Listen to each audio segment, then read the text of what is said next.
காதொளிரும் குண்டலமும் கைக்கு வளையாபதியும் கருணை மார்பின் மீதொளிர் சிந்தாமணியும் மெல்லிடையில் மேகலையும் சிலம்பார் இன்ப போதொளிர் பூந்தாமரையும் பொன்முடிச் சூளாமணியும் பொலியச் சூடி நீதியொளிர் செங்கோலாய் திருக்குறளை தாங்கும் தமிழ் நெடு வாழ்க.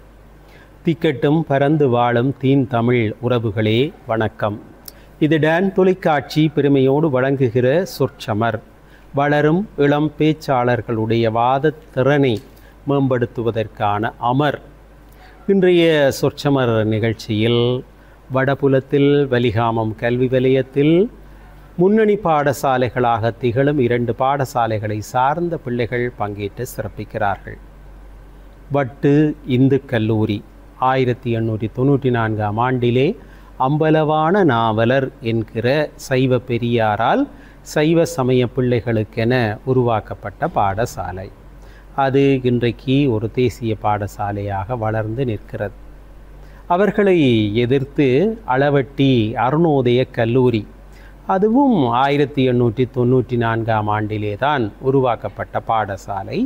சைவ சான்றோர் பெருமகனாக விளங்கிய நாகமுத்து அருணாசல உடையார் என்கிற பெருந்தகையாரால் உருவாக்கப்பட்ட பாடசாலை. அதனுடைய எழுச்சிக்கு பிறகு அளவட்டி கிராமம் தன்னுடைய கல்வி கேள்விகளிலே உயர்நிலை பெற்ற கிராமமாக மிளிர்ந்து வந்தது, மிளிர்ந்து கொண்டிருக்கிறது என்பது யதார்த்தம். வெப்பமடைதல் இவர்கள் புவியியல் சார்ந்த பாடத்திலே படிப்பார்கள், அதைவிட விஞ்ஞான பாடத்திலே படிப்பார்கள். புவி வெப்பமடைதல், கார்பனீரோட்சைட்டினுடைய பெருக்கம், குளோரோஃப்ளோரோ கார்பனுடைய பெருக்கம், இவற்றின் காரணமாக புவி வெப்பமடைகிறது. கார்பனீரோட்சைட் இன்றைக்கு பெருகி கொண்டிருக்கக்கூடிய வழிவகைகள் ஏராளம். குடிசன பெருக்கத்தின் காரணமாக, காடழிப்பின் காரணமாக இன்றைக்கு மரங்கள் எல்லாம் அற்றுப்போகின்றன. அந்த நிலையில் கார்பனீரோட்சைட்டை உள்வாங்கக்கூடிய ஒரே செயற்பாடு ஒளித்தொகுப்பு என்று இவர்கள் எல்லோரும் பாடங்களிலே படித்திருக்கிறார்கள். இந்த நிகழ்ச்சியை பார்த்து கொண்டிருக்கிறவர்களும் அறிந்திருக்கிறார்கள். அந்த ஒளித்தொகுப்பு செயற்பாடு இல்லாமல் போகிற பொழுது கார்பனீரோட்சைட்டை கட்டுப்படுத்துவதற்குரிய மார்க்கம் இன்றைக்கு இல்லாமல் போகிறது. அதை போலத்தான் குளோரோஃப்ளோரோ கார்பன் இன்றைக்கு அந்த பாவனையை கட்டுப்படுத்த வேண்டும் என்று ஒரு காலத்திலே குளிர்சாதன பெட்டிகள், அதை விட குளிர் சார்ந்த தொழில்நுட்பங்கள், இந்த ஸ்ப்ரேயர்ஸ் இவற்றை எல்லாம் பயன்படுத்துகிற பொழுது குளோரோஃப்ளோரோ கார்பன் அங்கே பயன்படுத்தப்பட்டது. ஆனால் இன்றைக்கு அவற்றை பயன்படுத்துவதற்கு தடை கூட விதித்திருக்கிறார்கள். இந்த சூழ்நிலையில்தான் புவி வெப்பமடைந்து செல்கிறது என்பதற்காக ஒரு உச்சி மாநாட்டை கூட கூட்டினார்கள். சூழலியலாளர்கள் அடிக்கடி இதை பற்றி கவலைப்பட்டு பல முற்காப்பு நடவடிக்கைகளை எடுப்பார்கள். இன்றைக்கு இந்த பிள்ளைகள் பேச போகிற தலைப்பு புவி வெப்பமடைதலை கட்டுப்படுத்தலாம் என்று ஒரு சாரார் பேச போகிறார்கள். இல்லை இல்லை, அதை கட்டுப்படுத்த முடியவே முடியாது என்று இன்னொரு சாரார் பேச இருக்கிறார்கள். புவி வெப்பமடைதலை கட்டுப்படுத்தலாம் என்று வாதத்தை தொடக்கி வைப்பதற்காக வட்டு இந்து கல்லூரி அணியினர் காத்திருக்கிறார்கள். அந்த அணியின் சார்பில் அணி தலைவி அருந்தவன் சரண்யா, அவர் காலையடி பண்டத்தரிப்பை சேர்ந்தவர், உயர்தரத்திலே கலைப்பிரிவிலே கல்வி பயில்கிறார். வாதத்தை தொடக்கி வைக்கிறார். வாருங்கள் சரண்யா. என்னுயிரிலும் மேலான தமிழ் அண்ணியை சிரம் தாழ்த்தி வணங்கிக் கொண்டு தீர்ப்பு வழங்க வந்திருக்கும் நடுவர்களே, என் தரப்பினரே மற்றும் எதிர்த்தரப்பினரே மற்றும் டான் டிவி நேயர்களே, உங்கள் அனைவருக்கும் இந்நேர வணக்கங்கள். நடுவர்களே, இன்று எமக்கு கிடைத்த தலைப்பானது அருமையான தலைப்பு. தற்காலத்திலே எமக்கு தேவைப்படும் தலைப்பாகத்தான் இது கிடைத்துள்ளது. அதாவது புவி வெப்பமடைதலை தடுக்க முடியும் எனும் தலைப்பின் வலுச்சேர்க்க நானும் எனது அணியினரும் வந்துள்ளோம். அந்த வகையிலே இத்தலைப்பை 3 கட்டங்களாக வியூகங்களாக பிரித்துள்ளோம். அந்த வகையிலே தலைவர் என்ற ரீதியிலே தலைப்பை விளக்க வேண்டிய கடப்பாடு எனக்கு உண்டு. பூமியானது பல்வேறு காரணங்களால் வெப்பமடைகின்றது. பச்சை வீட்டு வாயுனூடாகவே பூமி வெப்பமடைகின்றது. இது பச்சை வீட்டு வாயு என்றால் என்ன என்ற ஒரு ஐயம் உங்களுக்கு ஏற்படும். அதை தெளிவுபடுத்துவது எனது கடமை. பச்சை வீட்டு வாயு எனப்படுவது நீராவி, கார்பன் டை ஆக்சைடு போன்றவற்றை குறிப்பிடலாம். இவற்றை தடுக்க தற்காலத்திலே பல்வேறுபட்ட நடவடிக்கைகள் மேற்கொள்ளப்பட்டுத்தான் வருகின்றது. நடுவர் அவர்கள் ஆரம்பத்திலே அருமையாக கூறினார். அதாவது CFC வாயு. ஆமாம் நடுவர்களே, தற்பொழுது குளிர்சாதன பெட்டியில் பயன்படுத்தப்பட்ட CFC வாயுவுக்கு தடை விதிக்கப்பட்டது. இதன் மூலம் என்ன விளங்கிக் கொள்ள வேண்டுமென்றால், புவி வெப்பமடைதலை எம்மால் தடுக்கக்கூடியதாகத்தானே காணப்படுகின்றது. அது மட்டுமல்லாது தற்காலத்திலே உங்களுக்கும் தெரிந்திருக்கும் டெஸ்லா கார், அதாவது மின் பேட்டரியினூடாக இயங்கப்படுகின்ற டெஸ்லா கார் இலங்கைக்கும் வந்து விட்டது. வருங்காலத்திலும் நீங்கள் வாங்க வாய்ப்புள்ளது. ஏன் நீங்கள் தான், உங்கள் காலம்தான் இனி ஒளிரப்போகிற காலம். நம்பிக்கை கொள்ளுங்கள். இதன் மூலம் நடுவர்களே புவி வெப்பமடைதலானது குறைக்கப்படுகின்றது. பூமிக்கு வெளிவிடப்படுகின்ற வாகன புகையானது குறைக்கப்படுகின்றது. நடுவர்களே, உங்களுக்கு அழகாக தெரிந்திருக்கும், நீங்கள் வாகனம் எடுக்கும் போது அதற்கு பத்திரம் வேண்டி இருப்பீங்கள். வாகன புகை பத்திரம் எதற்காக வாங்குகின்றீர்கள்? எதற்காக அந்த பத்திரம் உங்களுக்கு தேவைப்படுகின்றது? இந்த பூமியை பாதுகாக்க வேண்டும் என்ற சட்ட நடவடிக்கையின் காரணமாகவே அனைவரும் வாகனத்துக்கான புகைப்பத்திரம் எடுக்குகின்றனர். புகைப்பத்திரம் எடுப்பதனூடாக பூமிக்கு தீங்கு விளைவிக்கக்கூடிய வாயுக்களை கட்டுப்படுத்த முடிகின்றது. இது புவி வெப்பமடைதலை தடுக்கக்கூடியதானே காணப்படுகின்றது. அது மட்டுமல்லாது இன்று அனைவரும் பிறந்த நாள்களுக்கு கண்டோஸ்டோவி கொடுக்கிறத விட மரங்களை நடுகிறார்கள் நடுவர்களே. சிறு பிள்ளை கூட, எனது தங்கச்சி கூட வீட்டில் கேட்கின்றால், எனக்கு பிறந்த நாள் வருகுது, எல்லாரும் மரம் கொண்டது நடினம், எனக்கும் ஒரு மரம் வண்டித்தாங்கோ, நான் கொண்டே வளர்க்கிறேன். இதுவும் புவி வெப்பம் அதுதான் அழகு. நான் கொண்டே வளர்க்கிறேன், நடுகிறேன் அல்ல, வளர்க்கிறேன். இதுவும் ஓரளவு புவி வெப்பமடைதலை தடுக்கக்கூடியதாகத்தானே காணப்படுகின்றது. 8.3 மில்லியன் மக்கள் நாட்டிலே வாழ்ந்து கொண்டிருக்கின்றோம். வாழ்ந்து கொண்டிருக்கின்ற நாங்கள் ஒரு மரத்தை அழிப்பதை விட ஒரு மரம் நட்டாலே இப்பூமியானது வெப்பமடைதலை தடுக்க முடிகின்றது. 1972 ஸ்டோட் மாநாடு நடைபெற்றது. எதற்காக நடைபெற்றது? புவி வெப்பமடைதலை தடுப்பதற்காகவே நடைபெற்றது. அது மட்டுமல்லாது 1987 நடைபெற்ற மொன்றியல் மாநாட்டிலே குளோரோஃப்ளோரோ கார்பன் பற்றி பேசப்பட்டது. இதன் மூலம் ஓசோன் படையானது ஓட்டை விழா பாதுகாக்கப்படுகின்றது. இதுவே ஒரு சிறந்த உதாரணம் தானே நடுவர் அவர்களே. அது மட்டுமல்லாது 1992 ரியோ மாநாடு நடைபெற்றது. துபாயிலே நடைபெற்ற ஒரு கலந்துரையாடலின்படி இலங்கையிலேயே காலநிலை மாற்றத்தை ஏற்படுத்துவதற்காக 100 மில்லியன் ரூபாய் ஒதுக்கீடு செய்யப்பட்டுள்ளது. இதற்காக அவர்கள் காசை ஒதுக்குகிறார்கள், காரணம் இல்லாமலா ஒதுக்குகின்றார்கள்? ஒருபோதும் இல்லை.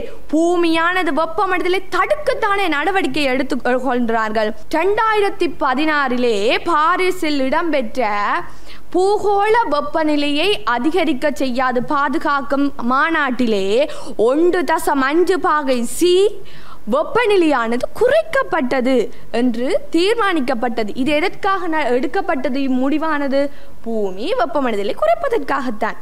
அது மட்டுமல்லாது உலகம் அனைத்திலையும் கார்பன் உற்பத்தி வெளியீட்டை தடுக்கிறதுக்காக வரி அறவிடினம்.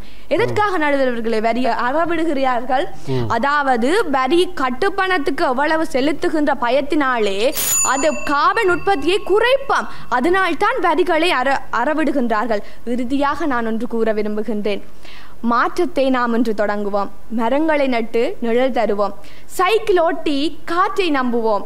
சூரிய சக்திகளில் வீடை ஒளிர விடுவோம் என்று கூறி வாய்ப்புக்கு நன்றி பாராட்டி விரைவெதுகின்றேன். நன்றி, வணக்கம். இயற்கையை நம்பி இயற்கையை நேசித்து வாழ்வோம் என்கிற ஒரு செய்தியை தன்னுடைய பேச்சினூடாக வெளிப்படுத்தி இருக்கிறார் சரண்யா. அவருக்கு எங்களுடைய பாராட்டுக்கள். தொடர்ந்து எதிரணி சார்ந்து வாதத்தை முன்வைப்பதற்காக அளவட்டி அருணோதய கல்லூரியினுடைய அணித்தலைவி சுதர்சன் தர்ஷனா வந்திருக்கிறார். அவர் உயர்தரத்திலே கலைப்பிரிவிலே கல்வி பயில்கிறார். புவி வெப்பமடைதலை என்னதான் சொன்னாலும் இந்த மனிதர்களால் தடுத்து விட முடியாதப்பா என்று பேசுவதற்காக, கட்டுப்படுத்தவே முடியாது என்று பேசுவதற்காக வந்திருக்கிறார். பேசுங்கள். ஜாதுமூராகி சொலிந்த மொழி, நன்றும் தீதும் விளக்கிய மொழி, பந்தாரையெல்லாம் வாழ வைத்த மொழியாம் எனது அன்னை தமிழை வணங்கி. மதிப்பிற்குரிய நடுவரவர்களே, என் தரப்பு வாதியினரே, எதிர்த்தரப்பு நண்பர்களே, டான் தொலைக்காட்சி நேயர்களே, அனைவருக்கும் இந்நேர வணக்கம். இன்று நம் கைகளில் தவழுகின்ற தலைப்பு புவி வெப்பமடைதல் தடுக்க கூடியது இல்லை. அந்த வகையில் புவி வெப்பமடைதல் தடுக்கவே முடியாது என்பதற்காகவே என் வாதத்தை அமைக்க வந்துள்ளேன். புவி வெப்பமடைதல் என்பது யாது என்பதை நான் உங்கள் முன் கூறலாம் என நினைக்கின்றேன். புவியின் வளிமண்டல சராசரி வெப்பநிலை தொடர்ந்து அதிகரித்து வரும் நிகழ்வை குறிப்பதுதான் புவி வெப்பமடைதல். அந்த வகையில் நடுவரவர்களே, நம் வாதத்தை எடுத்துக்காட்டுகள், அறிக்கைப்படுத்தல்கள், இயற்கை அவதானிப்புகள், பல விஞ்ஞான விளக்கங்களின் ஊடாக நாங்கள் நமது வாதத்தை கட்டமைத்துள்ளோம். நடுவரவர்களே, புவி வெப்பமடைதலுக்காக நாங்கள் பல காரணங்களில் முன்வைக்கலாம் தான். சூரியனில் இருந்து வரும் வெப்பம் புவியை வந்தடைவதாலும் எங்களது புவி வெப்பமானது அதிகரிக்கின்றது. இன்று குறித்து நாங்கள் வரும்போது சரியான வெயில், நீங்களே சொன்னீர்கள், இதுக்குள் இருக்கும்போது அக்கையாக இருக்கின்றது என்று கூறினீர்கள். அடுத்த காரணத்தை நாங்கள் பார்த்தோம் என்றால், புவியின் மேற்பரப்பில் இருந்து விண்வெளியை நோக்கி செல்லும் இந்த வெப்பத்தை வளிமண்டலத்தில் உள்ள இந்த பச்சை வீட்டு வாயுக்கள் ஒரு போர்வை போல போத்து காணப்படுவதனால் மீண்டும் அந்த வாயுக்களை மீண்டும் வெளிவிடுவதனாலும் எங்களது புவி வெப்பம் அடைகின்றது. தொழிற்சாலைகள், வாகனங்கள், காடுகளை அழித்தல் போன்ற மனித செயற்பாடுகளாலும் இந்த புவி வெப்பமடைதல் தான். நாங்கள் அதை ஏற்றுக்கொள்கின்றோம். பட்டுக்கோட்டைக்கு விடை கேட்டால் துட்டுக்கு 2 பாக்கு என்பது போல இருக்கிறது எதிர்த்தரப்பு வாதம் நடுவர்கள். ஏனென்றால் அவர் குறிப்பிட்ட ஒவ்வொரு கருத்துமே அந்த அறிக்கை செய்யப்பட்டது, இந்த அறிக்கை செய்யப்பட்டது, பணம் ஒதுக்கீடு செய்யப்பட்டது என்று சொன்னது தடுப்பதற்காக அல்ல, குறைப்பதற்காக. ஆனால் இன்று நமது தலைப்பு யாதெனில் புவி வெப்பமடைதலை தடுக்க கூடியதா இல்லையா? இதை ஏற்றுக்கொள்கிறீர்களா நடுவரவர்களே? ஆனால் அவர் சொன்ன ஒவ்வொரு இதிலையுமே, ஒவ்வொரு வாதத்திலையுமே தடுக்கக்கூடியது என்ற வார்த்தை வர, தடுத்தவர்கள் என்ற வார்த்தை வரவில்லை, குறைக்க முயன்று கொண்டு இருக்கிறார்கள் என்றுதான் சொன்னார். நடுவரவர்களே, புவி வெப்பமடைதலை தடுக்க முடியாது என்பதற்கு நான் பல காரணங்களை முன்வைக்கலாம். நாம் இன்று அனைத்து பச்சைவீட்டு வாயுக்களின் வெளியீட்டை நிறுத்தினாலும் ஏற்கனவே வளிமண்டலத்தில் குவிந்துள்ள கார்பன் டை ஆக்சைடு வாயு பல நூற்றாண்டு கணக்காக அங்கே இருக்கும். நாங்கள் எப்படித்தான் புவியில வெப்பத்தை கட்டுப்படுத்துறதுக்கு பச்சை வீட்டு வாயுக்கள் இதுகளை குறைச்சாலும் ஏற்கனவே அங்க படிந்துள்ள கார்பன் டை ஆக்சைடு வாயு திரும்ப திரும்ப மீளாய்வாக எங்கள் புவிக்கதை விடுவித்துக் கொண்டே இருக்கும். மற்றது நடுவரவர்களே, இன்று மனிதன் காலில் சில்லு பூட்டியது போல தெரிகின்றான். உட்கார நேரம் இல்லை. அனைத்திலையுமே மின்சாரமும், போக்குவரத்து, தொழில் மற்றும் விவசாயம் போன்ற பல மனித நடவடிக்கைகளிலேயும் அத்தியாவசிய துறைகளிலேயும் புதை படிவ எரிபொருள்களின் பயன்பாடு ஆழமாக காணப்படுகின்றது. இந்த பயன்பாடு அதிகமாக காணப்படும் போது நாங்கள் புவி வெப்பத்தை கட்டுப்படுத்தினால் எவ்வாறு நடைபெறும்? நீங்களே சொல்லுங்கள், இது நியாயமா? நாங்கள் ஒரு செயற்பாடுகளை செய்வதற்கு வழக்கமாக நாங்கள் மின்சாரம், போக்குவரத்து, தொழில், எங்களுடைய பல்வேறு நடவடிக்கைகளை நாங்கள் செய்து கொண்டிருக்க அதை கட்டுப்படுத்தினா எங்களுடைய மனித வாழ்க்கையின் அத்தியாவசிய தேவைகள் ஒருபோதும் நிறைவேற்றப்படாமல் இருக்கின்றது. இயற்கை நடைபெறும் நிகழ்வுகளை நாங்கள் தடுக்கவே முடியாது காணப்படுகின்றது. இப்போது காணப்படுகின்ற மனித சனத்தை அதிகரிப்பிற்கு நாங்கள் எத்தனை விதமான கட்டுப்பாடுகளை ஏற்படுத்தினாலும் இயற்கையாக நிகழ்கின்ற எரிமலை வெடிப்புகளையோ இயற்கையாக வெளிவிடுற வாயுக்களின் அதிகரிப்பையோ நாங்கள் குறைக்க முடியாது. ஆகவேதான் புவி வெப்பமடைதல் தடுக்க கூடியது இல்லை என என் வாதத்தை வைத்து நிறைவு செய்கின்றேன். நன்றி, வணக்கம். தர்ஷனாவனுடைய வாதத்தை பார்ப்போம். புவி வெப்பமடைதல் இன்றைக்கு ஒரு பிரச்சனையாக உருவெடுத்து நிற்கிற சூழலில் அதை எவ்வாறு கட்டுப்படுத்துவது என்பது குறித்து மனிதர்களிடம் கூட தெளிவான திட்டங்கள் இல்லையே என்று கவலைப்பட்டு இந்த சூழ்நிலையில் எப்படி புவி வெப்பமடைதலை எங்களால் தடுக்க முடியும் என்று அவர் கேட்டிருக்கிறார். அந்த வாதத்தோடு சிறியதோர் இடைவேளைக்கு சென்று வருவோம். இது டான் தொலைக்காட்சி பெருமையோடு வழங்குகிற சொற்சமர்.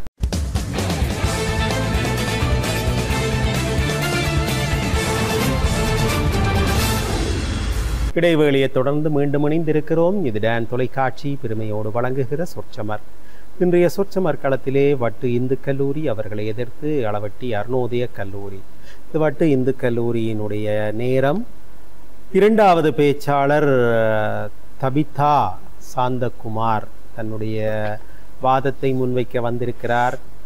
புவி வெப்பம் அடைதலை தடுக்க முடியும் என்பது அவருடைய நம்பிக்கை தரும் வாதம். என்ன சொல்கிறார் பார்ப்போம். தரம் 11 மாணவி, பேசுங்கள். தித்திக்கும் தேன் தமிழ் திக்கட்டும் பரவட்டும். முத்தமிழ் தாய்க்கு என் முதற்கண் வணக்கம். நடுவர்களே, நான் நேரடியாகவே என்னுடைய தலைப்புக்குள் செல்கிறேன். இன்றைய நாளில் நமக்கு கொடுக்கப்பட்ட தலைப்பு பூமி வெப்பமடைதல் மனிதனால் தடுக்க முடியும் என்பதே. பூமிக்கு பாதுகாப்பு கவசமாக இருக்கும் ஓசோன் படை இன்று ஓட்டை விழுந்து விட்டதாக விஞ்ஞானிகள் கூறுகின்றனர். இவ்வாறு பல தகவல்களும் அறியப்பட்டுள்ளது. இதற்கு பல காரணங்களையும் பல வாயுக்கள் வெளியேறுவதனாலும் கூறப்படுகிறது. எதிர்த்தரப்பினர்கள் கூறுகிறார்கள் மனிதனால் தடுக்க முடியாது என்கிறார்கள். தடுக்க முடியும், அதற்காக பல முயற்சிகளையும் செய்து கொண்டு வருகிறார்கள். எதிரணியினர் ஒன்றை சொல்லியிருந்தால் தலைவி கூறியிருந்தார், தடுப்பது இயலாது, மாநாடுகள் அப்படி கூறவில்லை அப்படி என்று. என் தரப்பு தலைவர் கூறியிருந்தார், 1987 ஆண்டு மொன்றியல் மாநாட்டில் CFUவை கட்டுப்படுத்த முடியும் என்றே அவர்கள் மாநாட்டை நடத்தினார்கள் என்று கூறப்பட்டிருக்கிறது. இன்னொரு விடயத்தையும் குறிப்பிட்டிருந்தார், மின்சார பயன்பாட்டை பற்றி. ஐயா, சோலார் உற்பத்தி இப்பொழுது அதிகரித்து கொண்டே வருகிறது. நம் ஒவ்வொரு வீட்டை பார்த்தாலும் அவர்கள் வீட்டு கூரைகளில் சோலார் உற்பத்தியானது மின்னிக் கொண்டிருக்கிறது. சூரிய மின்கலம். அதனை வைத்துக்கொண்டே அதனால் மின்சாரத்தை உற்பத்தி செய்கிறார்கள். அதிலிருந்தே புவி வெப்பத்தை குறைக்கக்கூடியதாக தானே உள்ளது. இது மட்டுமில்லாமல் பல்வேறு இடப்பட்டத்தில் விழிப்புணர்வுகளும் செயற்படுத்தப்படுகிறது. இதற்கு ஒரு சிறந்த உதாரணமாகவே பசுமை புரட்சி திட்டத்தை எடுத்துக்கொள்வோம் ஐயா. பாடசாலை தொடக்கம் பல்கலைக்கழகம் வரை இன்று பசுமை புரட்சி திட்டம் நடைபெற்று வருகிறது. இதற்கு உதாரணமாக சவுதி அரேபியா பாலைவனத்தில் மில்லியன் கணக்கான பணம் செலவழித்து பசுமை புரட்சி திட்டத்தின் கீழ் மரங்களை வளர்த்துள்ளதாக கூறப்படுகிறது. இதனால் பூமி குளிர்ச்சி அடைய வெப்பம் விளத்தி செல்கிறது ஐயா. இப்பொழுது கூறுகிறார்கள் புவி வெப்பத்தினால பனி உருகி கடல் மட்டம் அதிகரித்து தீவுகள் எல்லாம் மூழ்குது என்று சொல்லி. இப்போ நம்ம பார்த்தோன்னு சொன்னால் நிகழ்காலத்தில் கரையோர பிரதேசங்களில் தான் பல வகைப்பட்ட வளர்ச்சியடைந்த நகரங்கள் காணப்படுது. உதாரணமாக நம்ம நாட்டையே எடுத்துக்கொள்வோமே, கொழும்பு பிரதேசத்தை எடுத்துக்கொள்வோம். அது வளர்ச்சியடைந்த நகரம் அல்லவா? மனிதர்கள் தன்னுடைய உயிர் வாழ்வதற்காக சுயநலத்துக்காவது தன்னுடைய புவி வெப்பமடைதலை கட்டுப்படுத்ததான் வேண்டும். அதனால்தான் பல நகரங்களில் பசுமை பூங்காக்கள் அதிகரித்து கொண்டே வருகிறது. வீட்டிற்கு வீடு மரம் என்ற செயல் திட்டம் கூட நடைபெற்று வருகிறது ஐயா. பல சட்டங்களும் விதிகளும் கூட இன்று நடைமுறைப்படுத்தப்பட்டு வருகிறது. நம்முடைய பண்டைய காலத்தை நோக்கினால் அங்கேயும் பல அரசர்கள் சட்டங்களை முன்வைத்திருக்கிறார்கள், காடுகளை அழிக்கக்கூடாது என்று. காடுகளை அழிக்க கடுமையான சட்டம், தொழிற்சாலை வாகனங்களிலிருந்து கார்பன் வெளியீட்டை குறைக்க சட்டம் என்று பல சட்டங்கள் இன்று நடைமுறைப்படுத்தப்பட்டு தான் வருகிறது ஐயா. அறிஞர்கள் கூறுகிறார்கள், பூமியின் பெரும்பாலான பகுதிகளில் ஓசோன் படையின் ஓட்டை இன்று குறைந்துதான் வருகின்றது, தடுக்கப்பட்டுதான் வருகின்றது என்றுதான் கூறுகிறார்கள் ஐயா. 1990 ஆண்டு அதிகபட்சமான ஓசோன் படையில் ஓட்டை இருந்ததாகவும் தற்போது 2025 ஆண்டு ஓசோன் படையின் ஓட்டை 50% குறைக்கப்பட்டுள்ளதாகவும் கூறப்படுகிறது. இந்த வெற்றியில் இருந்த ஐயா, புவி வெப்பமாதல் போன்ற பெரிய சுற்றுச்சூழல் சவால்களை நாம் ஒருமித்து உறுதியுடன் கட்டுப்படுத்த நடவடிக்கைகளை எதிர்கொண்டால் நிச்சயமாகவே வெற்றி பெற முடியும் என்று நம்பிக்கை அளிக்கிறது. மனித குலத்தின் அறிவும் ஒத்துழைப்பும் இருந்தால் நம் பூமியை பாதுகாப்பதே சாத்தியம் என்பதை ஓசோன் படை கதை நமக்கு கூறுகிறதையா. இறுதியாக கூறுகிறேன், அன்று வெப்பம் கூடியது, மாற்றம் எம் கையில். மரம் நட்டு மாசு தவிர்த்து பூமியை குளிர வைத்து திறந்த ஓசோன் படை இன்று மூடி வருகிறது என்று கூறி விடைபெறுகிறேன். நன்றி, வணக்கம். தபிதா அவனுடைய வாதத்திற்கு பதில் சொல்லி தன்னணி சார்ந்த வாதத்தை முன்வைப்பதற்காக அளவட்டி அருணோதய கல்லூரியிலே தரம் 11 வகுப்பிலே கல்வி பயில்கிற மாணவி ஆரூரன் ஹம்சத்வனி அவர் தன்னுடைய வாதத்தை முன்வைக்கப் போகிறார். புவி வெப்பமடைதலை தடுக்க முடியாது என்பது அவருடைய வாதம். பேசுங்கள் ஹம்சத்வனி. வெல்வது ஜாமாயினும் வெல்வது தமிழாகட்டும். நீதிநதி தவறாத தீர்ப்பளிக்க வைச்சிருக்கின்ற நடுவப்பல்நகைகளே, என் தரப்பு வாதிகளே, என் எதிர்த்தரப்பு நண்பர்களே, உங்கள் அனைவருக்கும் எனது பணிவான வணக்கங்கள். நடுவர்களே, நான் உங்களிடம் ஒரு கேள்வி கேட்கிறேன். நாம் வீட்டில் உங்களுடைய அளவில் விசைச்செடி ஒன்று நின்றால் அந்த விசைச்செடியை நாம் குறுகிய காலத்தில் அது மொழியாக இருக்கும் போதே நாம் அதை அகற்றிவிட வேண்டும் அல்லவா? அதனை நாம் மனமாகும்பதை பார்த்து கொண்டிருந்து விட்டு மனமாகிய பின்னர் அதை அழிக்க முடியாதல்லவா? அவ்வாறே புவி வெப்பமடைதல் ஆரம்பமாகியவுடன் நாம் அதனை அழித்திருக்க வேண்டும் என்று அழிக்கப் போகிறோம், அழிக்க வேண்டும் என்று சொல்லி அதன் மூலம் என்ன பிரயோசனம் எங்களுக்கு வரப்போகிறது? அது மட்டுமா, USA, சைனா, இந்தியா போன்ற நாடுகள், உலக வல்லரசு நாடுகள் கூட இந்த புவி வெப்பநிலை அடைவதை பற்றி அவர் கோப் மாநாடுகளில் பங்கு பெற்றினால் கூட அவர்களால் அந்த புவி வெப்பநிலையை தடுப்பதற்கான முயற்சிகள் எதுவும் மேற்கொள்ளப்படவில்லை இருப்பதற்கு. அது மட்டுமா, இவர்கள் கடந்த 10 வருடங்களுக்குள் இந்த புவி வெப்பமடைதலை தடுப்பதாக வாக்குறுதி அளித்திருந்த போதும் இவர்கள் இதுவரை அந்த வாக்குறுதியின் அமைவாக செயற்படவில்லை என்பது குறிப்பிடத்தக்க அம்சமாகும். மக்களின் சனத்தொகை அதிகரித்து வருகின்ற போது இவர்களுடைய தேவைகளும் இவர்களின் தேவைகளுக்கு அப்பாற்பட்ட விருப்பங்களும் அதிகரித்து செல்கிறது. இதனால் இவர்கள் காடுகளை அளிக்கிறார்கள். இவ்வாறுதான் அமேசான் காடு என்று அழிந்துவிட்டு அதன் மூலமாக 65% ஆக்சிஜனை பெற்றுக் கொண்டோம் என்று அதுவும் இல்லை நடுவதை. அதன் மூலமாக எவ்வளவு CO2 கார்பன் வாயு வெளியேறியது, அதே போல NH4 அதாவது மெதேன் வாயும் வெளியேறிக் கொண்டிருக்கிறது. சில விடயங்களை நாம் கோரல் ரீஃப், அதாவது எங்களோட கோரல் பொலிப்ஸ் இன்றைக்கு நிறைய பலர் தங்களுடைய பிஸ்னஸுக்காண்டி அந்த கோரல் பொலிப்ஸ்களை அகழ்ந்து கொண்டு சென்று அதை விற்கிறார்கள். இதன் மூலமாக யுனெஸ்கோ தெரிவித்துள்ளது 2050ஆம் ஆண்டிற்குள் 95% கோரல் பொலிப்ஸ் எங்களுடைய உலகிலிருந்து இல்லாமல் அளிக்கப்படுகின்றது. இதன் மூலமாக பாரிய அளவிலான பிரச்சனைகளை நாம் எதிர்கொள்ள நேரும் என்று கூறியிருந்தார். அது மட்டுமா, ஐஸ் கட்டிகள் அண்டார்டிகா மற்றும் கிரீன்லாண்ட்ஸ் போன்ற பகுதிகளில் பனிக்கட்டிகள் என்று உருகத் தொடங்கின. ஆண்டுக்கு அங்கு சராசரியாக 280 மில்லியன் ஐஸ் கட்டிகள் உருகிக் கொண்டு வருகின்றன. இவ்வாறு ஐஸ் கட்டிகள் உருகுவதன் மூலமாக அங்கு கடல் நீர் மட்டம் உயர்கிறது. கடல் நீர் மட்டம் உயர்ந்து மக்கள் வாழும் பகுதிகளுக்கு செல்கிறது. இவ்வாறு இதனை தடுப்பார்கள் இவர்கள். பசுமை தொழில்நுட்பம் என்று கூறுகிறார்களே, பசுமை தொழில்நுட்பத்தை அனைவரும் தங்களுடைய வீடுகளில் சொல்ல ஹைட்ரோ பவர் ஸ்டேஷன்ஸை நிறுவலாமா? இல்லை, அவர்களால் நிறுவ முடியாது. அனைவருக்கும் அதுக்கு பல செலவாகும். அதனை குறிப்பிட்ட சிலர்லாம் தங்களுடைய வீடுகளில் நிறுவிக்கொள்வார்கள்.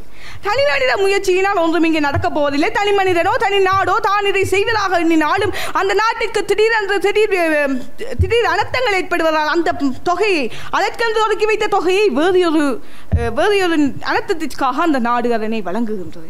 ஒரு நாளைக்கு சராசரியாக 10,000 உயிரினங்கள் புவி வெப்பமடைதல் காரணமாக இறக்கின்றன. அவ்வாறு அந்த 10,000 உயிர்கள் இறக்குவது ஒரு டிப்பிங் பாயிண்ட், அதாவது ஒரு irreversible ஒன்று. அதனை பின்னோட்டம் எங்களால் இன்னும் ஒரு சப்ஸ்டிடியூட் இல்லை, அதுக்கு மாற்றீடு. அதே போல IPCC-யினால் 2023ஆம் ஆண்டு வெளியிடப்பட்ட ஆண்டறிக்கையின் அடிப்படையில் 1.1 வீதத்தில் காணப்பட்ட புவி வெப்பமடைதல் 2029ஆம் ஆண்டிற்குள் 1.5 வீதத்துக்கு செல்லும் என்று அந்த IPCC கூறியுள்ளது. ஆகவே நான் ஆணித்தனமாக விடத்தில் பதிவு செய்கின்றேன், புவி வெப்பமடைதலை யாராலும் தடுக்க முடியாது என்று கூறி விடைபெறுகின்றேன். நன்றி. ஹம்சத்வனியினுடைய வாதத்தோடு சிறியதோர் இடைவேளைக்கு சென்று வருவோம்.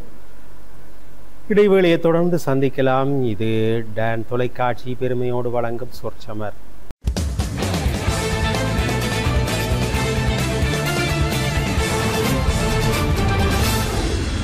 இடைவேளையை தொடர்ந்து மீண்டும் இணைந்திருக்கிறோம். இது டான் தொலைக்காட்சி பெருமையோடு வழங்குகிற சொற்சமர்.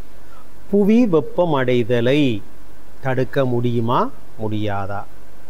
தடுக்க முடியும், சாத்தியமானது என்று வட்டு இந்து கல்லூரி அணியினர் பேசிக்கொண்டிருக்கிறார்கள். நிறைவு பேச்சாளர் வந்திருக்கிறார். உயிர் முறைமைகள் தொழில்நுட்பம் உயர்தரத்திலே கல்வி பயில்கிற சந்திரமோகன் ஷைன்தவி. அவர் என்ன சொல்கிறார் பார்ப்போம். செம்புளப்பையில் நீர் போல என்னுள் இரண்டர கலந்த தமிழுக்கு முதல் வணக்கம். நடுவ பெருந்தகைகளுக்கும் என் தரப்புவாதிகளுக்கும் எதிர்த்தரப்புவாதிகளுக்கும் வணக்கத்தை தெரிவித்துக் கொண்டு ஐயா நேரடியாக என்னுடைய தலைப்பிற்குள் நுழைகின்றேன். முதல்ல ஐயா, எங்களுடைய எதிர்த்தரப்புண்ட தலைவி ஒரு கதையொன்று சொன்னா எனக்கு அது விளங்கியும் விளங்காமலும் இருந்தது. ஆனா இப்ப கொஞ்சம் விளங்குது. நாங்களாம் இந்த புவி வெப்பமுடைதலை குறைக்க முடியும் என்று தானே சொல்லுறோம், தடுக்க முடியும் என்று சொல்லலையா? ஒரு விளக்கம் ஐயா. எறும்பூர கல் தேயும் என்பது போல நாங்க படிப்படியா குறைச்சு இந்த புவி வெப்பமடைதலை தடுக்கத்தான் போறோம். அந்த புவி வெப்பமடைதலை தடுக்கிறதுக்கான அடித்தளமா தான் இந்த குறைக்கிற வேலையெல்லாம் செய்து கொண்டிருக்கிறோம். அதே போலதான் ஐயா எதிர்த்தரப்பு தலைவர் கூறியிருந்தார், இயற்கையை தடுக்க முடியாது. இன்றைக்கு ஏஐ யுகம் எங்கேயோ போய்கொண்டிருக்கு. மனிதனால செய்ய முடியாத காரியம் என்று ஒன்றும் இல்லாம போட்டு இன்றைக்கு டீச்சர்ஸ கூட ரோபோட்டா கொண்டு வந்து விடுறதுக்கான செயற்திட்டம் எல்லாம் நடந்து கொண்டிருக்கு. இப்படியான காலகட்டத்துல வந்து நின்று சொற்சமரம் ரோபோட்டிக் என்ஜினியரால நடத்தப்படும். அப்படி கதை கேட்க நான் இதுல வந்து நின்று கதைக்க வேண்டித்தான் வரப்போகுது. அப்ப ஐயா இப்படி எல்லாமே செயற்கைமயமாக நடந்து கொண்டிருக்கிற இந்த காலத்துல எப்படி இயற்கை அதை தடுக்க முடியாது என்று கூற முடியும்? அதே போலதான் ஐயா எதிர்த்தரப்பின் இரண்டாம் தரப்பு வாதியவர்கள் வந்த உடனேயே உங்கள்கிட்டயே கேட்டிருந்தார், விசச்செடியை வளர்த்து போட்டு வளர்ந்தா பிறகு வெட்டுவீங்களோண்டு. நான் நினைக்கிறேன் எங்கட இரண்டாம் தரப்பு வாதி கதை கேட்க அவ சற்று மயக்கத்துக்கு போட்டா போல. என்னண்டா ஐயா, அதிகபட்சமா இருந்த ஓசோன் படை ஓட்டைய இன்றைக்கு 2025 50% குறைத்து விட்டார்கள் என்ற தகவல் ஏற்கனவே எங்களிடம் வழங்கப்பட்டு விட்டது. அப்ப இதுல இருந்து வார விளக்கம், எந்த அளவு உச்சிக்கு சென்றிருந்தாலும் ஒரு மனிதன், ஒரு குழாம், ஒரு உலகமே நினைத்தால் அந்த காரியத்தை குறைக்க முடியும், தடுக்க முடியும் என்பதுதான். அதனையும் அவர்களுக்கு விளக்கி விடுகின்றேன். அதே போலதான் ஐயா அவர் கூறியிருந்தார், பனிகள் உருகி கிராமங்கள் மூழ்குது, கடலுக்குள்ள மூழ்குது என்று. அவருக்கு இன்னொரு விளக்கத்தையும் சொல்லிவிடுகிறேன். இன்று குமரிக்கண்டம், அதாவது எம் தமிழர்களுடைய குமரிக்கண்டம் மூழ்கி இருப்பதை வெளிக்கொண்டர எழுப்புறத்திற்கான திட்டம் கூட இருக்கின்றது. அதையும் அவர்கள் விளங்கிக் கொள்ள வேண்டும். இப்பொழுது என்னுடைய தரப்பு வாதத்திற்குள் செல்கிறேன் ஐயா. இப்ப எல்லா வீடுகள்லயுமே இந்த பேட்டரி மோட்டார் சைக்கிள் ஒரு ட்ரெண்டா போய்கொண்டிருக்கு. நானும் பாக்குற இடம் எல்லாம் இப்ப பேட்டரி மோட்டார் சைக்கிள் தான் ஓடிக்கொண்டிருக்கு. அப்ப எங்கட பக்கத்து வீட்டுக்காரர் வேண்ட, அப்ப நான் போய் அவன் மகன் வந்து நாசாவில வேலை செய்யறேன்.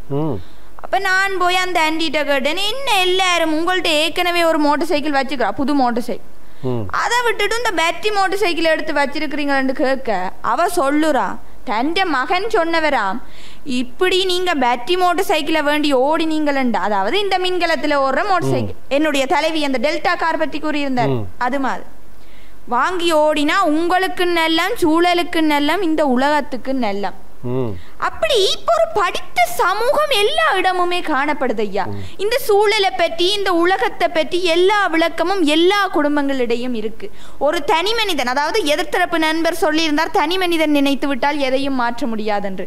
தனி மனிதன் தான் உருவாகி ஒரு உலகமாகி கொண்டிருக்கின்றான். ஒரு மனிதன் நினைத்தாலே உலகத்தை மாற்ற முடியும். அப்படி என்று வாகன பயன்பாடுகளில் கூட இந்த புவி வெப்பமடைதலை தடுப்பதற்கு என்ன செய்ய முடியும் என்று ஆராய்ந்து செய்து கொண்டுதான் இருக்கின்றார்கள். இன்னொரு விடயம் ஐயா, கடந்த வாரம் உலகளாவிய ரீதியில் தமிழர் ஒருவரின் சாதனை அனைவரையும் திரும்பி பார்க்க வைத்தது. அதாவது நீரில் இருந்து எரிவாயுவினை உற்பத்தி செய்ய முடியும். அவர்கள் அதை அறியவில்லை போல. இது கண்டுபிடித்தது ஒரு தமிழ் மனிதன், ஒரு தனி மனிதன். அப்படி இதன் மூலம் நாங்கள் பெட்ரோல் டீசலின் பயன்பாட்டை குறைக்க முடியுமா? விறகிற்காக வெட்டப்படுகின்ற மரங்களின் எண்ணிக்கையை குறைக்க முடியுமா? இங்கே புவி வெப்பமடைதலை நாங்கள் தடுக்கின்றோம், குறைக்கின்றோம், குறைப்பதன் மூலம் தடுக்கின்றோம். அதே போல இன்னொரு விடயத்தையும் கூறிவிடுகின்றேன் ஐயா. நவாலியில் நடந்த செம்பீட்ரஸ் படுகொலை, இது சந்திரிகா அம்மையாரின் ஆட்சி காலத்துல பல குண்டுகளை போட்டு தமிழர்களின் மனதில் ஆறாத காயமா இருந்தது. அது CFC-னை வெளியிடும் விமானம், மிக மோசமான CFC வாயுவினை வெளியிடும் விமானம், புகாரா எனப்படும் விமானம். அதிலிருந்து வெளியிடப்படும் CFC வாயுவினால் சூழலுக்கு பாதிப்பு ஏற்படுது, தோல் நோய் ஏற்படுது, அந்த நோய் ஏற்படுது, இந்த நோய் ஏற்படுது. இதுக்கு முடிவு காணப்பட்டது CFC வாயுவினை தடுத்தார்கள், CFC வாயுவினின் பயன்பாட்டை தடுத்தார்கள். இதன் மூலம் நாங்கள் புவி வெப்பமடைதலை குறைக்கின்றோம். இவ்வாறான பல காரணங்கள் இருக்கும் பட்சத்தில் புவி வெப்பமடைதலை எவ்வாறு தடுக்க முடியாது என்று கூற முடியும் ஐயா? நாங்கள் அதற்கான ஒவ்வொரு படிகளையும் எடுத்துக்கொண்டுதான் இருக்கின்றோம், அதற்கான வறுவிளைவுகளையும் நாங்கள் பெற்றுக்கொண்டுதான் இருக்கின்றோம். ஆகவே ஐயா, நாங்கள் கூற விளைவது ஒன்றுதான், புவி வெப்பமடைதலை எம்மால் தடுக்க முடியும், நாம் அதற்கான வேலை திட்டங்களை செய்து கொண்டுதான் இருக்கின்றோம் என்று கூறி விடைபெறுகின்றேன். நன்றி. ஷைந்தவியினுடைய அழகான வாதத்தை பார்த்தோம். அதற்கு பதில் சொல்லி, இல்லை இல்லை, புவி வெப்பமடைதலை தடுக்க முடியாது என்று தன் அணி சார்ந்து வாதிடுவதற்கு, நிறைவு வாதத்தை முன்வைப்பதற்கு வந்திருக்கிறார் அளவட்டி அருணோதய கல்லூரியினுடைய உயர்தர வகுப்பு பயோ, அப்படித்தானே, உயிரியல் பிரிவு மாணவன் அசாந்த். சரி, பேசுங்கள் அசாந்த். அகத்தியன் கண்ட அமுதமொழி, அமுதிலும் இனிய மொழி, உலகத்தின் மூத்த மொழி, தரை போற்றும் நம்மொழி, கடவுளை வந்து சங்கம் அமைத்த நம் தாய்மொழியாம் தமிழ் மொழிக்கு முதற்கண் வணக்கத்தை தெரிவித்துக் கொண்டு நடுவர் அவர்களை நான் என் தலைப்பிற்கு நுழைகிறேன். நடுவர் அவர்களை பச்சை குடில் வாயுக்களை பற்றி எதிர்த்தரப்பு கூறினார்கள். பச்சை குடில் வாயுக்கள் சூரியனில் இருந்து வரும் செங்கல் கதிர்கள், குறிப்பிடத்தக்கது செங்கல் கதிர்கள் வெப்பத்திற்கு உரியது. அவற்றில் உள்ள செங்கல் கதிர்களில் உள்ள வெப்பத்தை உறிஞ்சி வளிமண்டலத்தில் வைத்துக் கொள்கின்றன. அதனால் தான் வெப்பம் பிறப்பிக்கப்படுகிறது. அதை குறைக்கிறார்களா? குறைக்கட்டும், பார்ப்போம். எவ்வளவு காலத்தில் எவ்வளவாக குறைக்கிறார்கள் என்று பார்ப்போம். கிட்டத்தட்ட 100-200 வருடங்களுக்கு முன்பாக 200 தொடக்கம் 250 ppm இருந்த கார்பன் ஆக்சைடு வாயுவின் அளவு தற்போது 450 ppm மாறியுள்ளது. Parts per billion, parts per million. எவ்வளவு பெரிய உயர்வு! எவ்வளவு காலத்தில் குறைக்க போறார்கள் பார்ப்போம். எவ்வளவு காலத்தில் தனியொரு மனிதனின் மாற்றத்தால் எவ்வளவு காலம் குறைக்க போறார்கள் என்று பார்ப்போம். எதிர்த்தரப்பு வாதி கூறினார், உன் வீட்டில் மாற்றத்தை ஏற்படுத்தி உலகத்தை மாற்றலாம் என்று. தனியர்னா தான் உலகம் உருவானது. உன் வீட்டில் இருக்கிற ஃப்ரிட்ஜை மூடு, முதல் ஃப்ரிட்ஜத்துக்கு குப்பையில போடு, அடுத்தவன் விடுமாறு என்று கூறுகிறாள். மூட சொல்லுங்க பார்ப்போம். உன் வீட்டு ஃப்ரிட்ஜ் மூடினா நாளைக்கு அடுத்த வீட்டு ஃப்ரிட்ஜுக்கு தான் உண்ட வீட்டு சாப்பாடை கொண்டு வைக்கும். அதுவும் ஒரு குறிப்பிடத்தக்க விஷயம். அடுத்தது, விஞ்ஞான உலகம் வளர்ச்சியடைந்து வருகிறதா? எதிர்த்தரப்பு வாதிகள் கூடின ஒரு வாக்குத்தான். விஞ்ஞான உலகம் AI தொழில்நுட்பம் எல்லாம் வந்து விட்டதாம். இயற்கையை மாற்ற முடியாதா? இயற்கையை மாற்ற முடியுமா என்றெல்லாம் கூறுகிறார்கள். இயற்கையை மாற்ற வேண்டும் என்றால் உரிய பாறையில் இருந்து வரும் நீரை அகற்ற சொல்லுங்கள் பார்ப்போம். எவ்வளவு அகற்றுவார்கள்? எரிபொருளாக மாற்றப்படுகிறார்களா? எவ்வளவு செலவாகும் என்று தெரியுமா? அதை விடுத்து டெஸ்லா காரை பயன்படுத்த போறார்களா? துபாய், சவுதி அரேபியா, கட்டார் போன்ற அரேபிய நாடுகளின் பெரும் பொருளாதாரம் எரிபொருள்.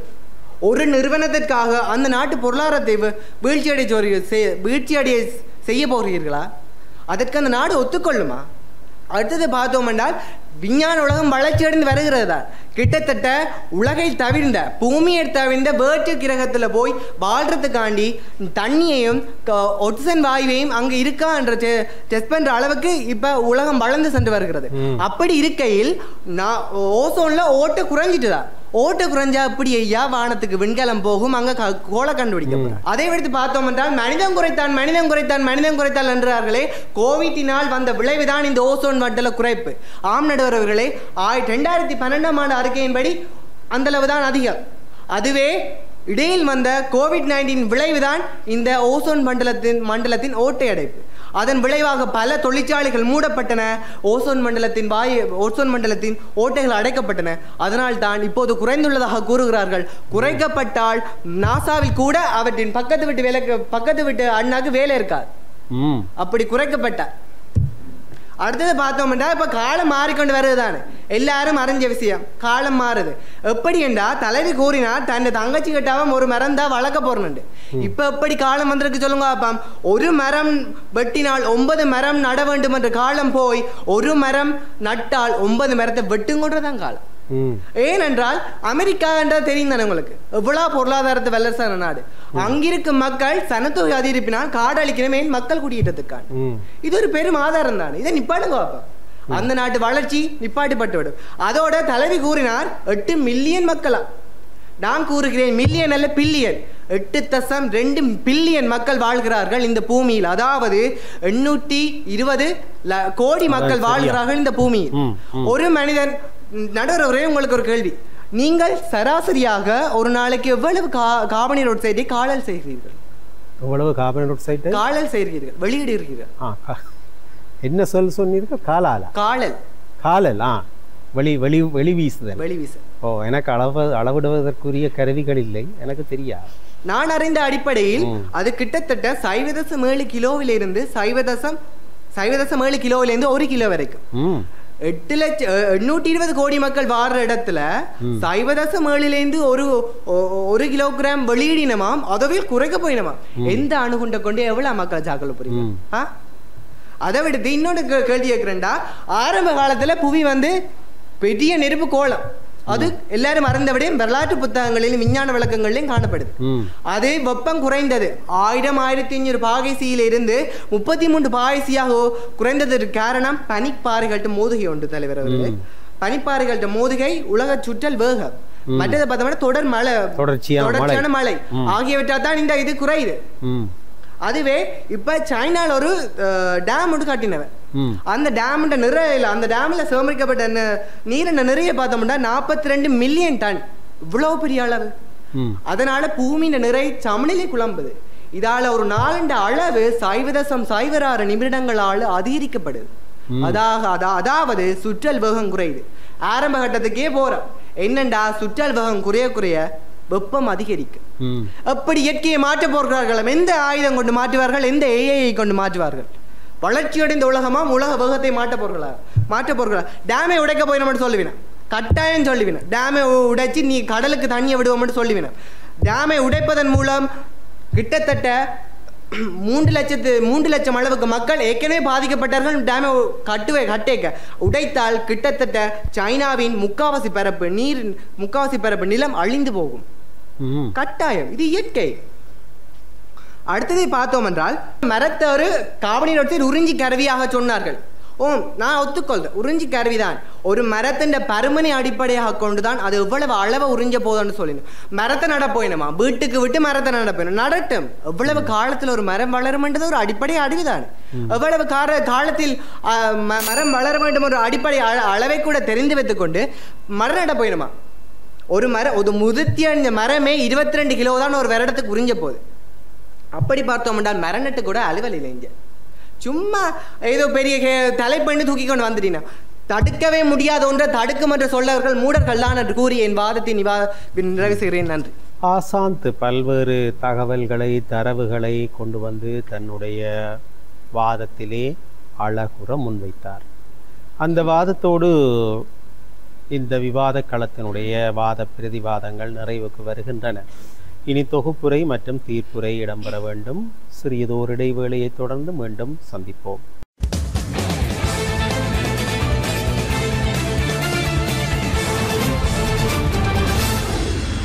இடைவேளையை தொடர்ந்து மீண்டும் இணைந்திருக்கிறோம். இது டான் தொலைக்காட்சி பெருமையோடு வழங்குகிற சொற்சமர். இன்றைய சொற்சமர் காலத்திலே வட்டு இந்து கல்லூரி அவர்களை எதிர்த்து அளவட்டி அருணோதய கல்லூரி புவி வெப்பமடைதலை தடுக்க முடியும் என்கிறார்கள் வட்டுக்கோட்டை மாணவர்கள். இல்லை, அப்படி தடுக்க முடியாது என்கிறார்கள் அளவட்டி மாணவர்கள்.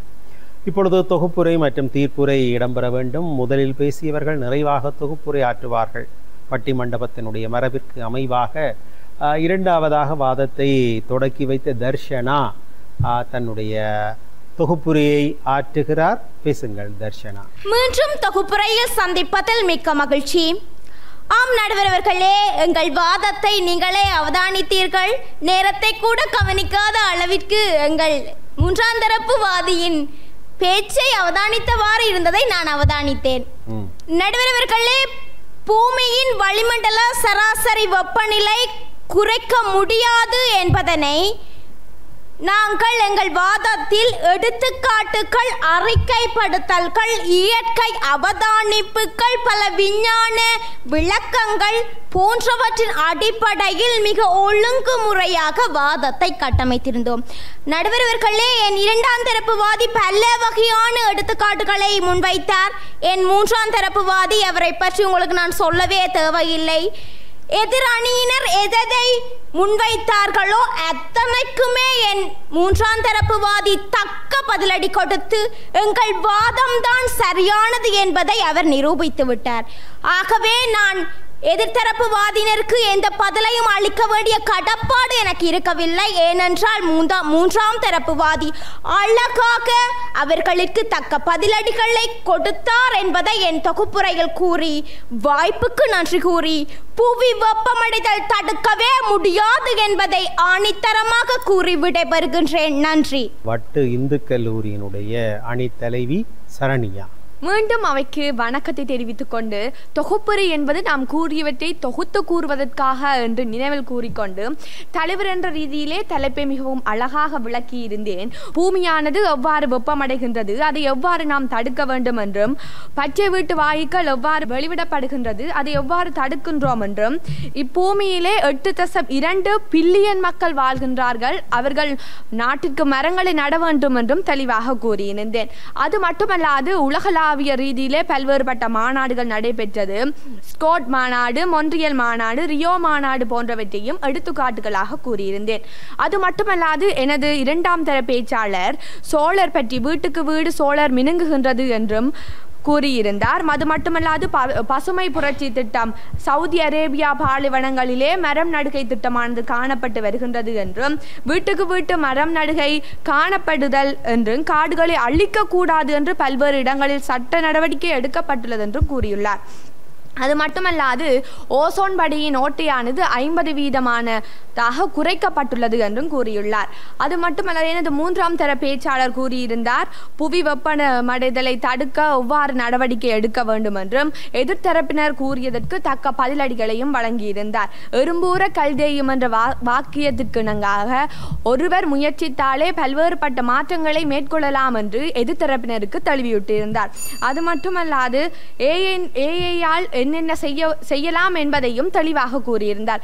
எனவே நானும் எனது அணியினரும் புவி வெப்பமடைதலை தடுக்க முடியும் என்ற தலைப்பின் ரீதியாக அழகாக விவரித்திருந்தோம். வாய்ப்புக்கு நன்றி பாராட்டி வரவேற்றுக் கொள்கின்றேன். புவி வெப்பமடைதல் தொடர்பாக இன்றைய சொற்சமர்களம் வாத பிரதிவாதங்களை முன்வைத்திருக்கிறது. இந்த பிள்ளைகள் தங்கள் அறிவு ஆற்றலுக்கு ஏற்ப இந்த தலைப்பை அணுகி இருக்கிறார்கள். நடுவர் நேரடியாக இந்த துறையோடு சம்பந்தம் இல்லாதவராக இருந்தாலும் இவர்களுடைய வாத பிரதிவாதங்களின் அடிப்படையில் சில கருத்துக்களை சொல்வதற்கு கடப்பாடுடையவராக இருக்கிறார் என்று தெரிவிப்பதில் நானும் மகிழ்ச்சி அடைகிறேன். அன்பிற்கினியவர்களே, புவி வெப்பமடைதல் கடந்த சில ஆண்டுகளாக நம்மத்தியிலே இருக்கிற ஒரு மிகப்பெரிய சவாலுக்குரிய விடயம். நான் என்னுடைய ஆரம்ப உரையிலே சொன்னதைப் போல இந்த பச்சை வீட்டு வாயுக்கள் புவி வெப்பமடைவதற்கு காரணமாக இருக்கின்றன.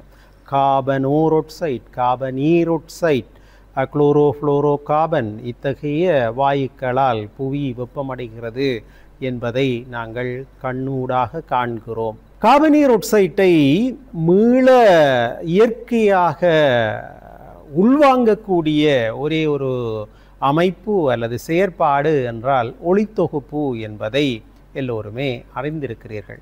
தாவரங்கள் சமைக்கின்றன, உணவு தயாரிக்கின்றன. இந்த உணவு தயாரிப்பதற்காக அவை என்னென்ன பொருட்களை பயன்படுத்துகின்றன என்றால் சூரிய ஒளியை பயன்படுத்துகின்றன. அதே போல இந்த வளிமண்டலத்திலே இருக்கிற கரியமில வாயு எனப்படுகிற கார்பனீரொட்சைட்டை பயன்படுத்துகின்றன. இதை பயன்படுத்தித்தான் அவை பச்சையம் என்கிற பொருளை மூலப்பொருளாக கொண்டு உணவை தயாரிக்கின்றன, சமையல் செய்கின்றன. அந்த சமையலிலே இருந்துதான் எங்களுக்கே சாப்பாடு கிடைக்கிறது. நாங்கள் தாவரத்தை நேரடியாக சாப்பிட்டால் என்ன, அல்லது தாவரத்தை சாப்பிட்ட ஆட்டை சாப்பிட்டால் என்ன, இங்கே அதை உணவுச் சங்கிலி என்று ஃபுட் செயின் என்று சொல்வார்கள். ஆகவே அடிப்படையிலே உணவு தாவரத்தின் ஊடாகத்தான் கிடைக்கிறது. அந்த தாவரம் ஒன்றுதான் கார்பனீரொட்சைட்டை குறைக்கக்கூடிய அல்லது கட்டுப்படுத்தக்கூடிய ஒரு மார்க்கமாக இருக்கிறது. எனவேதான் நம் மத்தியிலே, பாடசாலை பிள்ளைகள் மத்தியிலே அல்லது இளையோர்கள் மத்தியிலே ஒரு மிகப்பெரிய பிரச்சாரத்தையே செய்கிறார்கள். பட்ட மரம் தன்னை எடுத்துவிடு, பதிலுக்கு ஒரு மரம் நட்டுவிடு. எங்களுடைய சூழலியலாளர் ஐங்கரநேசன் அடிக்கடி பயன்படுத்துகின்ற ஒரு வாசகம். இயற்கையை நீ அழித்தால் இயற்கையால் நீ அழிவாய். ஒரு போட்டியின் பொழுது இந்த வாசகங்களை எல்லாம் அவர் பெற்றுக்கொண்டார். நான் நினைக்கிறேன் நண்பர் கொலின் அவர்கள் ஒரு முகப்புத்தக பதிவிலே எழுதினார். அந்த வாசகத்தை எழுதி அனுப்பியவர் தான் என்று, எமில் என்று நினைக்கிறேன். ஆம், அப்படி இந்த பிரபலமான வாசகங்கள் எல்லாம் எங்கள் மத்தியிலே இன்றைக்கு உலாவுகின்றன என்றால் இயற்கை மீதான நேசிப்புத்தான் அதற்கு காரணம். இப்போ கார்பனீரொட்சைட்டை கட்டுப்படுத்துவதற்குரிய வழி ஒரு புறம் இருக்க, இன்றைக்கு குளோரோஃப்ளோரோ கார்பன் பிரச்சனையை கட்டுப்படுத்துவதற்காக அதை பயன்படுத்துவதற்கே தடை விதித்திருக்கிறார்கள். இன்றைய குளிர்சாதன பெட்டிகளிலே இந்த குளோரோஃப்ளோரோ கார்பன் பயன்படுத்துவது கிடையாது. இங்கே இருக்கக்கூடிய பிரச்சனை இன்றைக்கு தொழிற்சாலைகளிலே இருந்து வெளிவருகிற கார்பன் ஆக்சைடு அல்லது வெப்பம், வாகனங்களிலே வருகிற வெப்பம், இன்றைக்கு விமானங்களிலே பறக்கிற பொழுது வருகிற வெப்பம், இந்த வாயுக்கள், இவற்றையெல்லாம் எப்படி கட்டுப்படுத்துவது என்பதற்குத்தான் மனிதன் முயற்சி செய்கிறான். அந்த முயற்சியின் விளைவாக இன்றைக்கு இயற்கையிலே இருந்து காற்றாலைகள் மூலம் மின் உற்பத்தி செய்யலாம், அல்லது சூரிய சக்தியின் மூலம் சூரிய படல்கள் அவற்றின் ஊடாக மின்னை உற்பத்தி செய்யலாம். இயந்திரங்களை இயக்கி மின்னை உற்பத்தி செய்வதற்கு பதிலாக இவற்றை பயன்படுத்தலாம். இவர்கள் சொன்னார்கள், மின்சார பேட்டரியிலே இயங்குகிற கார், மோட்டார் சைக்கிள், இவையெல்லாம் யாழ்ப்பாணத்திற்கும் இன்றைக்கு வந்திருக்கிற நிலைமை. ஆகவே இன்றைக்கு யாழ்ப்பாணத்திற்கு வந்திருக்கிறது என்றால் உலகின் மூலை முடுக்கெல்லாம் சென்று விட்டது என்றுதான் அர்த்தம். அப்படி விழிப்புணர்வை கொடுப்பதற்காக இத்தகைய பொருட்களை எல்லாம் மனிதர்களுக்கு அறிமுகப்படுத்துகிறார்கள். அதனூடாக நோக்கம் என்னவென்று கேட்டால், இந்த கரியமில வாயுவை அல்லது குளோரோஃப்ளோரோ கார்பனை கட்டுப்படுத்தி இந்த சூழலை பாதுகாக்க வேண்டும் என்பதுதான். இங்கே பாடசாலைகளிலே இவர்கள் ஒரு நல்ல செய்தியை சொன்னார்கள். கோப்பாய் கிறிஸ்தவ கல்லூரியிலே ஆசிரியராக இருக்கிறார் திரு சசிகுமார் என்பவர். கிரீன் லேயர் என்ற ஒரு அமைப்பை ஏற்படுத்தி பச்சை மரங்களை நாட்டுவதை அவர் ஒரு பெரிய உபயமாக செய்து வருகிறார். இன்றைக்கு இந்த பிள்ளைகள் கூட பேசினார்கள், சந்தோஷமாக இருக்கிறது.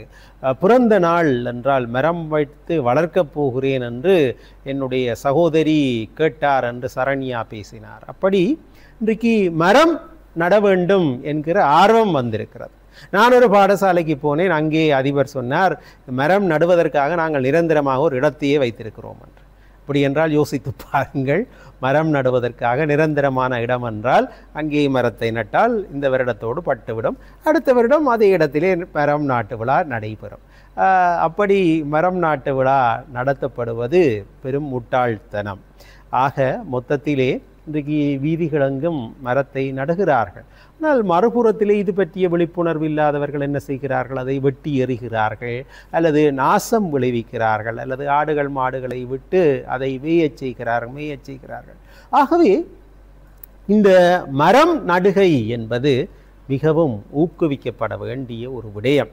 இன்றைக்கு கோவில் சார்ந்த நிலையிலே கூட இந்த தொண்டர் சபை, இளைஞர் மன்றங்கள் செய்யக்கூடிய மிகப்பெரிய பணி என்னவென்றால், கோவில் வீதிகளிலே எல்லாம் மரங்களை நடலாம். அது ஒரு பெரிய ப்ராஜெக்டாக செய்யலாம். இந்த கோவில் வீதிகளிலே கோவிலை சூழ மரங்களை நடலாம், பாடசாலையை சூழ மரங்களை நடலாம். அவற்றை பராமரிப்பது மிகவும் முக்கியமான ஒரு காரியமாக இருக்கிறது. அதன் மூலம்தான் இந்த இயற்கையை பேண முடியும். ஏனென்றால் குடிசன பெருக்கத்தின் காரணமாக இங்கும் பல விவசாய நிலங்கள் எல்லாம் வீடுகளாக மாறிக்கொண்டிருக்கின்றன. எனவே மரங்கள் அழிப்பிற்கு உள்ளாகின்றன. இதை கட்டுப்படுத்த வேண்டும் என்றால் நாங்கள் விழிப்புணர்வு கொள்ள வேண்டும்.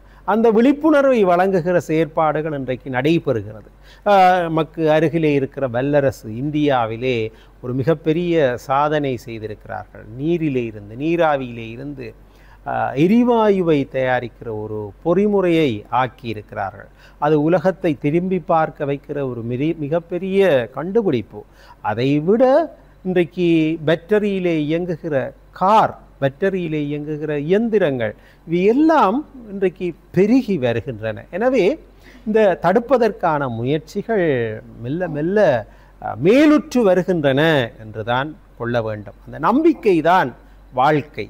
எனவே குடிசன பெருக்கம் தவிர்க்க முடியாதது.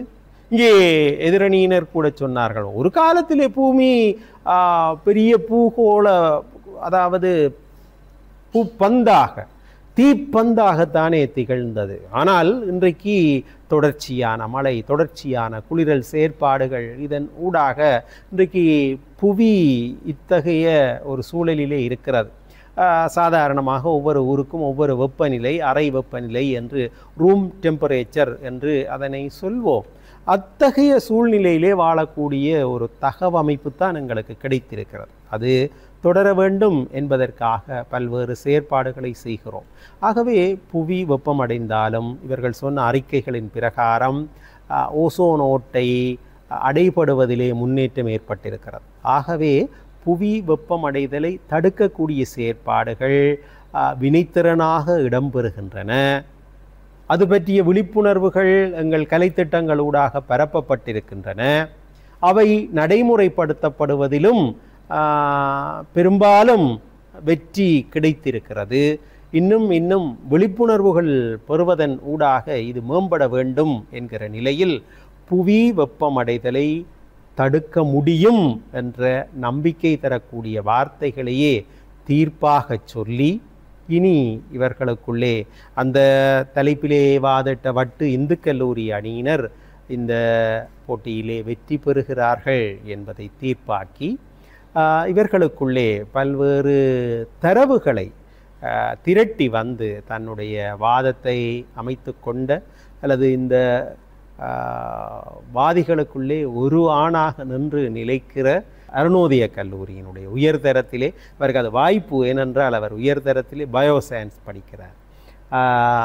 மாணவன் அசாந்த் இந்த தடவை பாரதி பாஸ்கர் மேடம், பட்டிமன்றம் ராஜா சார் இருவரும் இணைந்து வழங்குகிற ஈழத்து முகிழ்த்தெழுகிற வளர்ந்து வருகிற பேச்சாளருக்கான ஊக்குவிப்பு பரிசு இலங்கை பணம் ரூபாய் 5000 அவர் பெறுகிறார். அவருக்கு பாராட்டுக்களை சொல்லி வாருங்கள் அசாந்த். நல்லது நேயர்களே, உங்கள் பாடசாலைகளை சார்ந்த பிள்ளைகளும் இந்த களத்திலே பங்கேற்று ஆளுமை விருத்தி பெற வேண்டும் என்று நீங்கள் கருதினால் நீங்கள் செய்ய வேண்டியது இதுதான்.